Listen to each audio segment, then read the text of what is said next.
किसी देश का दूतावास, गाड़ियों पर डिप्लोमेटिक नंबर, राजनयिक घाट, पूरी नकली सेटिंग। गाजियाबाद में खुलेआम चल रहा था वेस्ट आर्कटिका का एम्बेसी, एसटीएफ ने दबोचा 12 फर्जी डिप्लोमेटिक पासपोर्ट, 44 लाख कैश, नकली सीलें और झूठा रसूल। हर्षवर्धन जैन का अवैध साम्राज्य झूठे देशों से बनाता था करोड़ों की ठगी का जाल।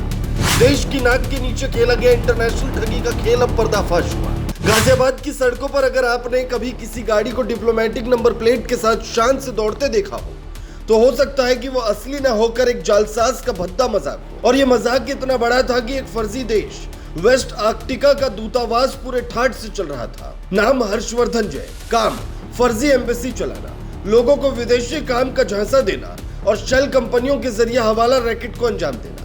यूपी एसटीएफ की नोएडा यूनिट ने जब गाजियाबाद में छापा मारा तो जो मिला उसने सबके होश उड़ा दिए। 12 डिप्लोमेटिक पासपोर्ट, 34 नकली सील, 18 गाड़ियों की फर्जी नंबर प्लेट और पूरे 44,77,000 की नकदी। ये किसी मामूली ठग का खेल नहीं था, ये एक इंटरनेशनल ठग का एम्पायर था जो इंडिया के नक्शे पर ऐसे देश का झूठा दूतावास चला रहा था जिसका अस्तित्व ही नहीं। वेस्ट आर्कटिका, पोलविया, लोडोनिया, सब फर्जी नाम जिनका इस्तेमाल वो अपना रसूख दिखाने और लोगों को चकमा देने के लिए करता था।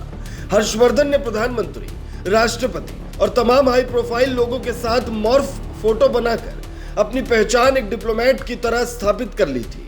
गाड़ियां चलती थी डिप्लोमेटिक स्टिकर के साथ, लोग देखते और धोखा खा जाते। पर यूपी एसटीएफ के अधिकारियों को धोखा नहीं दिया जा सका।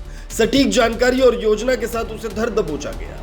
पूरे फर्जीवाड़े के पीछे एक बड़ा बिजनेस मॉडल था, लोगों को विदेश में नौकरी, व्यापार या सरकारी पहचान दिलाने का झांसा देना और फिर उनसे मोटी रकम वसूलना। साथ ही हवाला का रैकेट, फर्जी पैन कार्ड, विदेश मंत्रालय जैसी दिखने वाली नकली मोहरे और प्रेस कार्ड, ताकि हर शक दूर किया जा सके। हर्षवर्धन का पास्ट भी कम फिल्मी नहीं है। पहले भी उस पर गैर कानूनी सैटेलाइट फोन रखने का केस दर्ज हुआ था।